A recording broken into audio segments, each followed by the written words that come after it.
नमस्कार दोस्तों। तो आज से हम स्टार्ट कर रहे हैं यूट्यूब में एक basic to advance learning series. तो स्वागत है आपका हमारे यूट्यूब चैनल में सिंप्लीफाइड ट्रेडिंग क्लब में। तो आज हम देखने वाले हैं कि स्टॉक मार्केट का बेसिक क्या है, स्टॉक मार्केट कैसे चलता है, कहाँ से हम लोग शेयर्स को बाय एंड सेल कर सकते हैं। वो सारी चीज़ें डिटेल में देखेंगे। पार्ट 2 में हम उसका और एडवांस लेवल जाएंगे और पार्ट 3 में हम और एडवांस लेवल में जाएंगे। ऐसे करके हम स्ट्रेटेजी तक पूरा सीरीज बनाने वाले हैं। तो चलिए सबसे पहले देखते हैं कि what is stock market.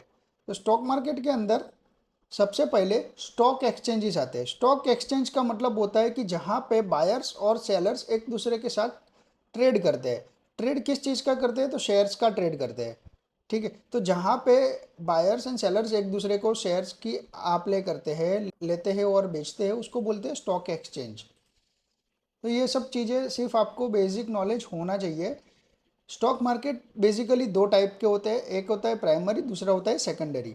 Primary stock market एक ऐसी जगह है जहाँ पे कंपनी रजिस्टर्ड नहीं हुई है, लेकिन उसके लिए वो कंपनी के आईपीओस के थ्रू वो लिस्टेड होना चाहिए। तो ऐसी जगह है जहाँ पे आप डायरेक्टली बाय सेल नहीं कर सकते, लेकिन कंपनी वहाँ पे आके रजिस्टर करती है देमसेल्स एंड देन वो कंपनी के अंदर हम ट्रेड नहीं कर सकते, लेकिन बीडिंग कर सकते हैं। बीडिंग कर सकते हैं मीन्स आईपीओ के अंदर बीडिंग में नेक्स्ट चैप्टर में वही दिखाने वाला हूँ कि आईपीओ में कैसे वो बीडिंग कर सकते हैं। और सेकेंडरी स्टॉक मार्केट ऐसा होता है कि जहाँ पे कंपनी ऑलरेडी लिस्टेड हो गई है, जैसे कि रिलायंस, इन्फोसिस, एचडीएफसी बैंक, वो सब कंपनीज को हम इजीली बाय सेल कर सकते हैं एज अ रिटेलर। तो वो आती है सेकेंडरी स्टॉक मार्केट के अंदर। तो सबसे पहले कंपनी को रजिस्टर करने के लिए उसको आईपीओ लिस्टेड करना होता है, और आईपीओ के अंदर हम बीडिंग कर सकते हैं। तो आईपीओ का फुल फॉर्म है इनिशियल पब्लिक ऑफर। और कंपनी ये चीज़ क्यों करती है कि अगर कंपनी को कुछ फंडिंग की रिक्वायरमेंट है या फिर एक्सपांशन के लिए कुछ फंडिंग की रिक्वायरमेंट है, तो वो लोग क्या करेंगे, स्टॉक मार्केट के अंदर लिस्ट होंगे, ताकि उनको वहाँ से और शेयर होल्डर मिल जाए और उनको फंडिंग मिल जाए। तो ये एक तरीका होता है कि आईपीओ के थ्रू कंपनी पहले लिस्ट होती है, उसके बाद सेकेंडरी स्टॉक मार्केट में आके हम उसको इजीली ट्रेड कर सकते हैं।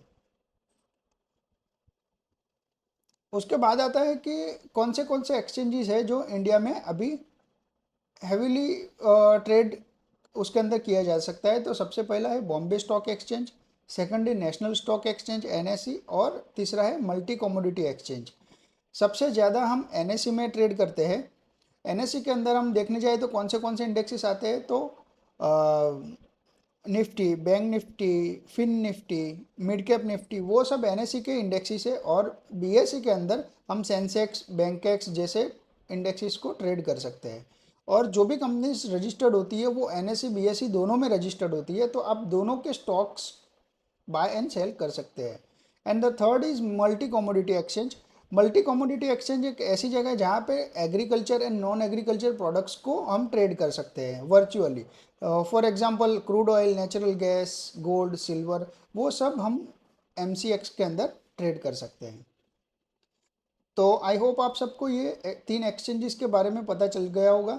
सबसे ज़्यादा एनएसई में ट्रेड होता है, और देन बीएसई में ट्रेड होता है, और एमसीएक्स में भी ट्रेड होता है। अभी हम देखते हैं कि नॉर्मली एनएसयू और बीएसई का टाइमिंग क्या रहता है स्टॉक मार्केट का। तो सबसे पहले प्री ओपनिंग होता है 9 o'clock से लेके 9:15 तक।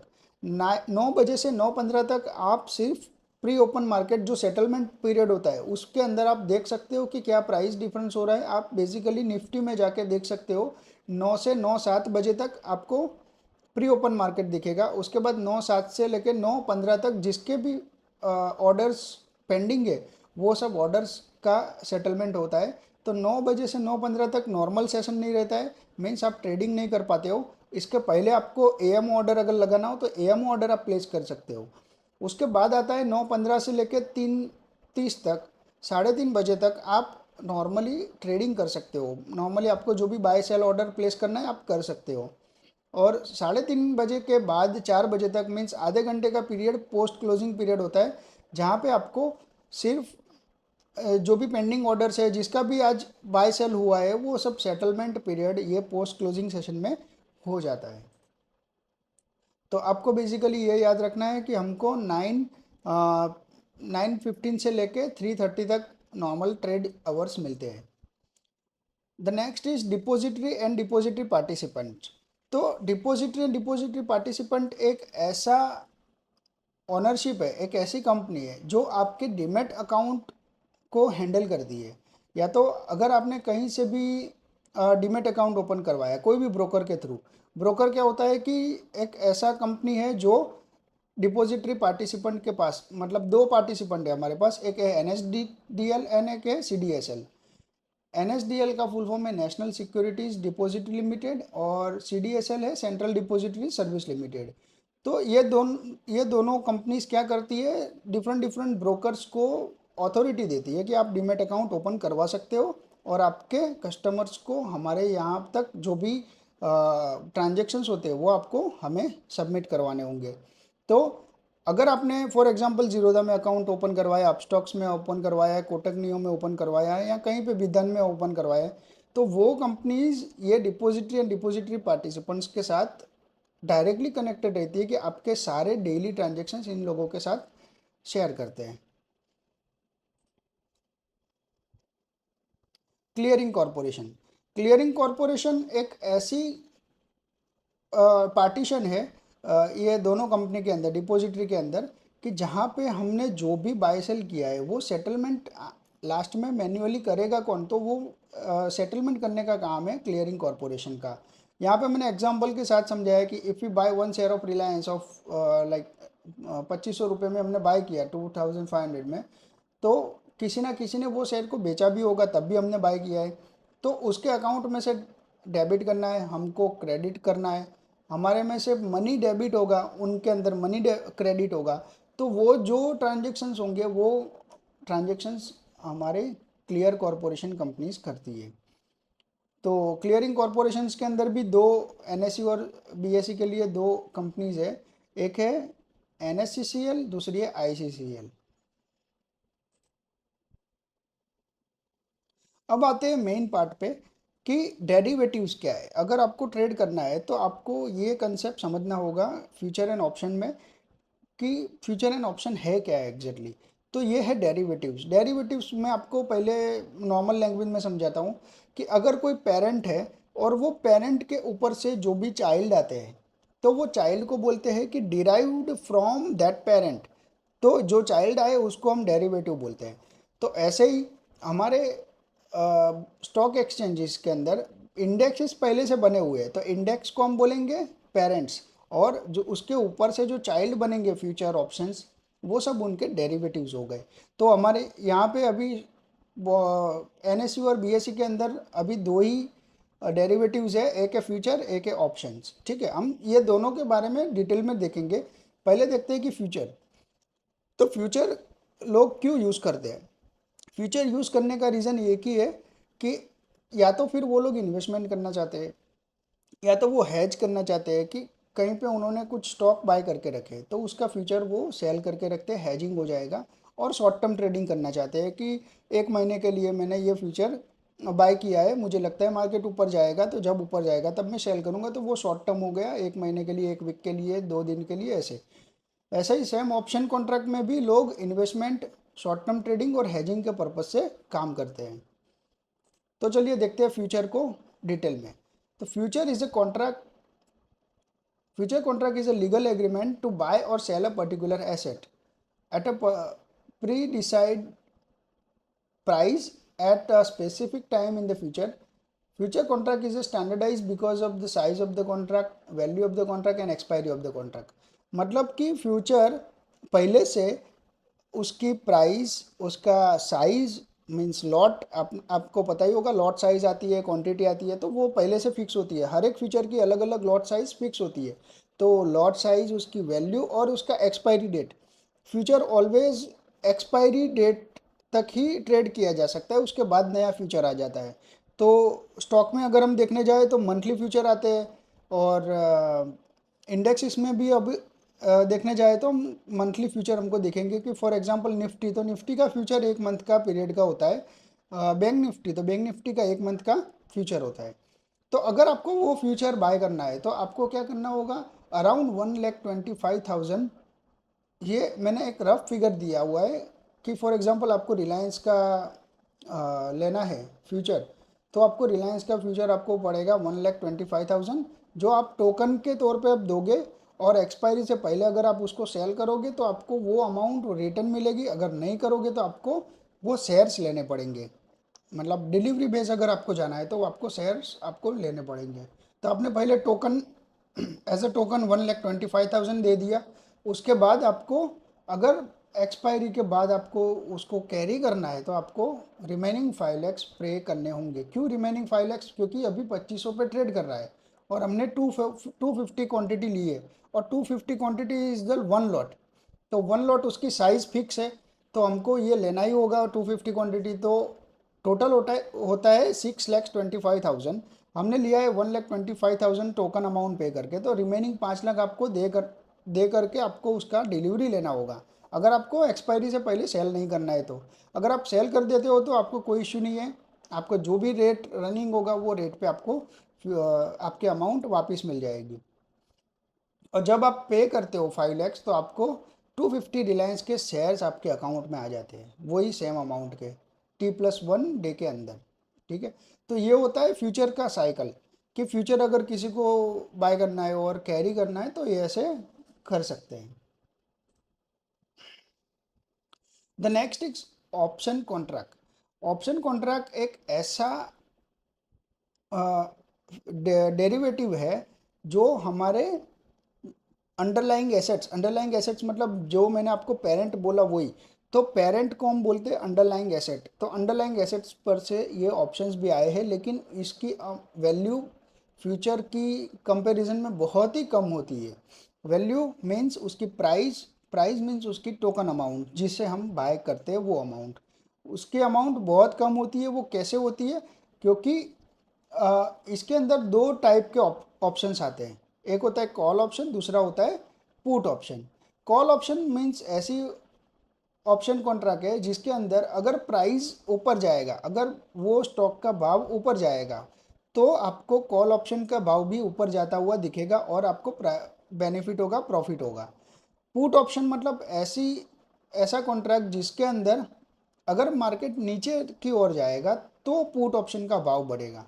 तो कॉल ऑप्शन बेसिकली क्या है कि मार्केट ऊपर जाएगा तो उसकी कॉल की भी प्राइस ऊपर जाएगी।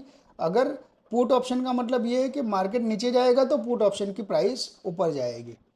ठीक है, तो हम यहाँ पे देखते हैं कि कॉल ऑप्शन अगर बाय करना है आपको, फॉर एग्जांपल मैंने वही एग्जांपल को आगे कंटिन्यू किया है कि 250 शेयर्स ऑफ रिलायंस है, लेकिन कॉल ऑप्शन में कॉल को बोलते हैं CE, पुट को बोलते हैं PE।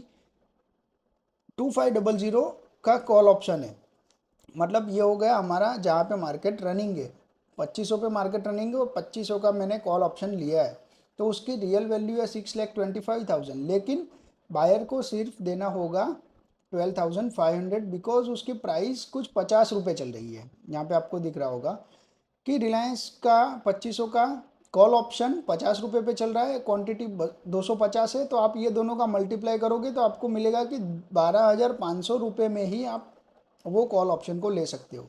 और मार्केट जितना ऊपर जाएगा उतनी उसकी 50 रुपये से 55 रुपये, 60 रुपये ऐसी वैल्यूज़ बढ़ती जाएगी और आप उसको ट्रेड कर सकते हो। तो इनिशियली बायर सिर्फ 12,500 रुपये प्रीमियम देता है। आपने फ्यूचर में देखा होगा कि वो प्रीमियम नहीं था, वो टोकन था। फ्यूचर में टोकन होता है और ऑप्शन में आप उसको प्रीमियम बोलते हैं। तो 12,500 का मैंने प्रीमियम पे किया एज अ टोकन, एंड अगर मार्केट 2500 से 3,000 गया, 500 पॉइंट ऊपर गया, तो आपको बेनिफिट होगा। जो बेनिफिट होगा वो आपके एक्सपायरी से पहले आपको अगर सोल्ड आउट करना है तो आप कर सकते हो, अगर नहीं करना है तो आपको क्या करना होगा, रिमेनिंग अमाउंट आपको देके फिर रिलायंस के शेयर्स लेने पड़ेंगे, जो आपको प्रॉफिट में ही आएंगे, लेकिन आपको डिलीवरी बेस मिल सकता है। लेकिन ऑप्शंस का लोग अभी नॉर्मली शॉर्ट टर्म ट्रेडिंग में यही करते हैं कि जैसे ही भाव इंक्रीज़ हुआ, रेट इंक्रीज़ हुआ, वो सेल कर देते हैं बिफोर एक्सपायरी, और एक्सपायरी से पहले सेल करके वो उसको सेल्ड आउट कर लेते हैं। ठीक है, तो ये हो गया ऑप्शंस का लाइफ साइकिल कि कैसे वो रन करता है। सेम चीज़ पुट ऑप्शन में है। पुट ऑप्शन हम मैंने जैसे बताया कि जब मार्केट नीचे जाएगा तो पुट की वैल्यू बढ़ेगी, तो यहाँ पे है हमारा एक पुट ऑप्शन। पुट ऑप्शन का प्रीमियम है 50 रुपये। और यहाँ पे अगर हमने ऐसा एज्यूम किया है कि मार्केट गया है 2500 से लेके 3000 तक, पुट ऑप्शन के अंदर उल्टा होता है, 2500 से 2000 गया है तो आपको यहाँ पे 1,25,000 का बेनिफिट हो सकता है। उसी जगह पे अगर हमने रिलायंस के प्योर स्टॉक्स लिए हैं 250, तो मार्केट अगर हमने उस टाइम पे लेने के लिए आपको तो पूरा कैश में मार्जिन देना होगा, तो टोटल 6,25,000 पे किए है। लेकिन अगर मार्केट 2500 से 2000 गया तो आपको 1,25,000 का लॉस हो सकता है। उसी उसी साइड अगर हमने पुट लिया था 12,500 का पुट लिया होगा तो आपको 1,25,000 का प्रॉफिट हो सकता है। तो यही सिनारियो है कि मार्केट जब नीचे जाएगा तो आपको पुट में प्रॉफिट होगा, और मार्केट जब ऊपर जाएगा तो आपको कॉल में प्रॉफिट होगा। अब देखते हैं कि ऑप्शन चेन को आप बेसिकली कैसे रीड कर सकते हो। सबसे पहले ऑप्शन चेन को समझने के लिए आपको तीन चीज़ें समझनी होगी: eight the money, in the money और आउट ऑफ द मनी। तो इन द मनी मतलब हम उसको शॉर्ट में आईटीएम बोलते हैं, एट द मनी एटीएम बोलते हैं, और आउट ऑफ द मनी को ओटीएम बोलते हैं। इन द मनी का मतलब ये होता है कि जहाँ से मार्केट ऑलरेडी कॉल में है तो ऑलरेडी ऊपर है, उसको इन द मनी बोलेंगे। जो लेवल से मार्केट ऑलरेडी नीचे है पुट के लिए तो वो हो गया in the money for put. तो हम पहले सिर्फ कॉल के लिए देखते हैं, वो समझ लेते हैं, उसके बाद आपको पुट का बहुत इजीली समझ में आ जाएगा। तो कॉल के लिए अभी मार्केट चल रहा है 2500 पे, तो मार्केट ऑलरेडी 2400 से ऊपर है, यस, तो वो इन द मनी हो गया, फर्स्ट इन द मनी। फिर आता है 2300, 2300 से मार्केट ऊपर है, यस, तो वो भी इन द मनी हो गया। 2200 से भी ऊपर है, यस।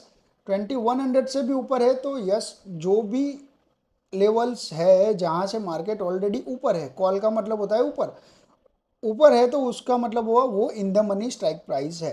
तो अभी हमारे एग्जाम्पल के हिसाब से यहाँ पे 2500 का स्पॉट प्राइस चल रहा है रिलायंस का, तो 2400, 2300, 2200, 2100 और 2000 ये सारे प्राइस इन द मनी हो गई, इसलिए यहाँ पे लिखा हुआ है आईटीएम।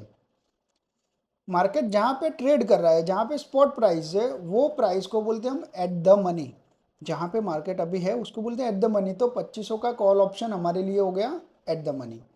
फिर हम देखते हैं कि ऐसी स्ट्राइक प्राइस जो जहाँ से मार्केट ऊपर नहीं है लेकिन जा सकता है, तो वो प्राइस उसको बोलते हैं हम ओटीएम। तो 2600 से मार्केट ऊपर है, नहीं है, लेकिन उसको हम क्या बोलेंगे, ओटीएम। 2700 से मार्केट ऊपर है, नहीं है, तो उसको भी हम ओटीएम बोलेंगे। 2800 से मार्केट ऊपर है, नहीं है, तो उसको भी हम ओटीएम बोलेंगे। ऐसे ही आपको यहाँ पे ऊपर जितने भी स्ट्राइक प्राइस दिखेगी वो सारी ओटीएम प्राइस आएगी कॉल के लिए। अब ठीक उसका उल्टा पुट ऑप्शन में, पुट में भी सेम चीज़ की, जहाँ पे स्पॉट प्राइस है वहाँ पे हम बोलते हैं एट द मनी। अब जहाँ से मार्केट ऑलरेडी नीचे है वो प्राइस सारी आएगी हमारी इन द मनी में।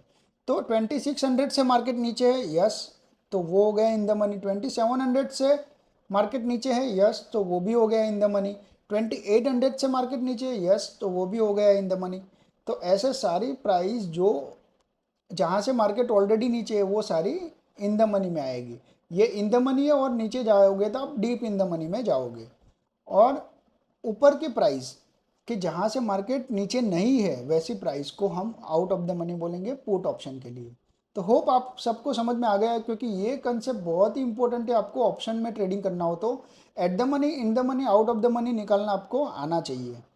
तो आप ये एक बार फिर से रिपीट करके देख लीजिए, इन द मनी किसको बोलते हैं, आउट ऑफ द मनी किसको बोलते हैं, एट द मनी किसको बोलते हैं। कॉल और पुट दोनों में रिवर्सल पैटर्न होती है। तो चलिए अब देखते हैं कि इंट्रिंसिक वैल्यू क्या होती है। एक बार आपको ऑप्शन चेन समझ में आ गया, उसके बाद हम देखते हैं कि जो इन द मनी होते हैं उसकी इंट्रिंसिक वैल्यू पॉजिटिव होती है, और जो एट द मनी और आउट ऑफ द मनी होते हैं उनकी इंट्रिंसिक वैल्यू ज़ीरो होती है। तो यहाँ पे हमने लिखा हुआ है कि intrinsic value is a rate difference between the spot and the strike price which is not zero even on the expiry. Intrinsic value is always positive number. तो अगर हम देखते हैं कि intrinsic value of ATM and OTM, और out of the money and at the money का intrinsic value अगर zero है तो समझ लेना कि उसकी कुछ प्राइस बचेगी नहीं एक्सपायरी के दिन। तो फॉर एग्जांपल इसकी आज एक्सपायरी है रिलायंस की, और यहाँ पे स्पॉट प्राइस चल रहा है 2500 पे, और यहाँ पे 2500 का एटीएम जो है वो 50 रुपये पे ट्रेड कर रहा है। तो ये दोनों का डिफरेंस कितना है? 2500 से लेकर 2500 का बीच में डिफरेंस क्या है? ज़ीरो। तो आईवी हो गया हमारा ज़ीरो, इंट्रिंसिक वैल्यू ज़ीरो हो गया। तो ज़ीरो का मतलब ये होता है कि ये प्राइस ज़ीरो हो जाएगी अगर एक्सपायरी यहाँ पे हुई तो। ठीक है, अब देखते हैं कि 2400 इन द मनी में जाते हैं। तो 2400 से 2500 का स्पॉट प्राइस और स्ट्राइक प्राइस के बीच में डिफरेंस क्या है? 100 रुपीज़ का। तो अगर एक्सपायरी यहाँ पे 2500 पे होती है तो 2400 का कॉल 100 रुपये पे आपको देखने को मिलेगा, क्योंकि दोनों के बीच में 100 रुपीज़ का डिफरेंस है। फिर इसका भाव आपको दिखने मिलेगा 200, 300, 400, 500। तो फॉर एग्जांपल इसका अभी करंट रेट चल रहा है 600 रुपीज़। 2000 का रिलायंस का कॉल चल रहा है 600 रुपीज़ पे, और एक्सपायरी होती है 2500 पे, 2500 पे। तो आपको ये देखना है कि दोनों के बीच में डिफरेंस क्या आएगा? 500 का। तो अभी जो भाव चल रहा है, अभी जो प्राइस चल रही है 600 रुपीज़, वो 500 रुपीज़ आईवी का है, इंट्रेंसिक वैल्यू का है, और 100 रुपीज़ टाइम वैल्यू बची हुई है। तो वो टाइम वैल्यू धीरे धीरे डीके होगी। आपने डीके वर्ड सुना होगा, या उसमें डिक्रीमेंट आएगा प्राइस में। भले मार्केट वहीं का वही रहेगा, साइड में रहेगा, तो भी वो 600 वाला रेट 500 हो जाएगा। तो वो रिमेनिंग 100 रुपीज़ जो एक्स्ट्रा है वो टाइम की वैल्यू है उसके अंदर। वो टाइम की वैल्यू धीरे धीरे टाइम एक्सपायरी आने तक वो डिक्रीज हो जाएगी या ख़त्म हो जाएगी। अब यहाँ पे देखते हैं कि 3000 का जो भी कॉल है उसके अंदर 25 रुपये है, और उसका आईवी कितना है? माइनस में 500 है, क्योंकि यहाँ पे 500 का डिफरेंस है। तो यहाँ पे 25 रुपीज़ टोटली टाइम वैल्यू है, वो ज़ीरो ही होने वाले हैं अगर एक्सपायरी 2500 के अराउंड आ गई तो, या तो ये ओटीएम रहा तो सारे एटीएम और ओटीएम की प्राइस जीरो की होती है आज आपको पता चला, क्योंकि उनकी आईवी इंट्रिंसिक वैल्यू ज़ीरो हो जाती है, या तो फिर वो नेगेटिव हो जाती है, और नेगेटिव कभी पॉसिबल नहीं। इसलिए सारी वैल्यूज़ उसके अंदर टाइम वैल्यू होती है, वो डिक्रीज हो जाती है टाइम के साथ साथ। ठीक उसका उल्टा यहाँ पे हम पुट साइज में देखेंगे कि पुट में ये इन द मनी है, तो यहाँ पे आपको प्राइस दिखेगी 600 रुपीज़। 3000 का पुट है, उसकी आईवी है 500, तो 100 रुपीज़ उसके अंदर क्या है? टाइम वैल्यू है। और ये सब की वैल्यूज़ कैसे रहेगी? अगर यहाँ पे मार्केट एक्सपायर होता है 2500 पे, तो 2600 का पुट रहेगा 100 रुपीज़ पे, ये 200 पे, ये 300 पे, ये 400, और ये 500 पर रुक सकता है। और ऐसा ही सेम एटीएम और ओटीएम में सारे आईवी ज़ीरो या तो नेगेटिव हो जाएंगे, इसलिए वो सब की value price at the end zero हो जाएगी। तो आपने देखा ही होगा कि जब मार्केट एक्सपायरी होता है तो जो एट द मनी और आउट ऑफ द मनी होते हैं वो सारे ऑप्शंस ज़ीरो हो जाते हैं। उसी का बेनिफिट सेलर्स लोग उठाते हैं कि सेलर लोग क्या करते हैं कि उसको इनिशियली सेल करके रखते हैं 25 रुपीज़ में फॉर एग्जांपल, और वो जब टाइम वैल्यू उसकी जैसे जैसे टाइम एक्सपायरी के नज़दीक आएगा वो लोग सेल कर देंगे अराउंड 1 रुपीज़, 2 रुपीज़ या 0 रुपीज़ पे। तो ये सब कैलकुलेशन होता है इंट्रिंसिक वैल्यू से, वैल्यू के ऊपर से। इसके साथ साथ और भी ग्रीक्स भी आते हैं, डेल्टा, गामा, थीटा, वेगा। तो वो सब भी ये प्राइस के ऊपर इफ़ेक्ट करते हैं कि प्राइस को कैसे मॉडिफाई करना है। तो वो हम आगे वाले पार्ट में देखेंगे। Keep continue watching this video series, आपको सारी चीज़ें डिटेल में पता चलेगी। यहाँ पे मैंने इंट्रिंसिक वैल्यू का एक एग्जांपल दिखाया है कि ये कॉल ऑप्शन है, out of the money call option है, और स्ट्राइक प्राइस चल रहा है 3000 कॉल, और रिलायंस स्पॉट चल रहा है 2500 पे, उसका भाव है 25 रुपये 3000 कॉल का। तो हमको इंट्रिंसिक वैल्यू का फॉर्मूला क्या है? Spot price minus strike price. तो स्पॉट कहाँ पे चल रहा है? 2500 पे, और स्ट्राइक चल रहा है 3000 पे। तो हमको आईवी मिला, इंट्रिंसिक वैल्यू मिला माइनस में 500। लेकिन लेकिन मैंने बोला कि इंट्रिंसिक वैल्यू कभी नेगेटिव नहीं हो सकती, इसलिए इसमें जो भी अमाउंट अभी बचा हुआ है वो सारा टाइम वैल्यू है, यानी कि प्रीमियम है, वो डीके होने वाला है, क्योंकि वो आउट ऑफ द मनी हो गया।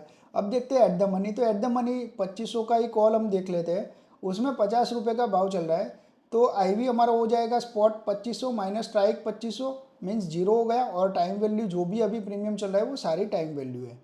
इन द मनी में अगर हम देखेंगे कि 2000 का कॉल है जो 600 रुपये पे चल रहा है, तो हमारी IV की वैल्यू हो जाएगी स्पॉट माइनस स्ट्राइक 2500 माइनस 2000 500 रुपये।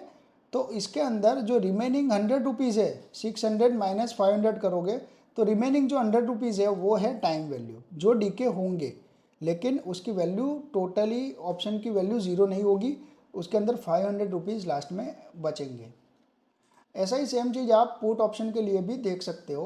पुट ऑप्शन में OTM में आप देख लो, यहाँ पे 2000 माइनस 2500, तो माइनस 500 नेगेटिव नहीं हो सकता, इसलिए जो भी है वो टाइम वैल्यू है उसके पास।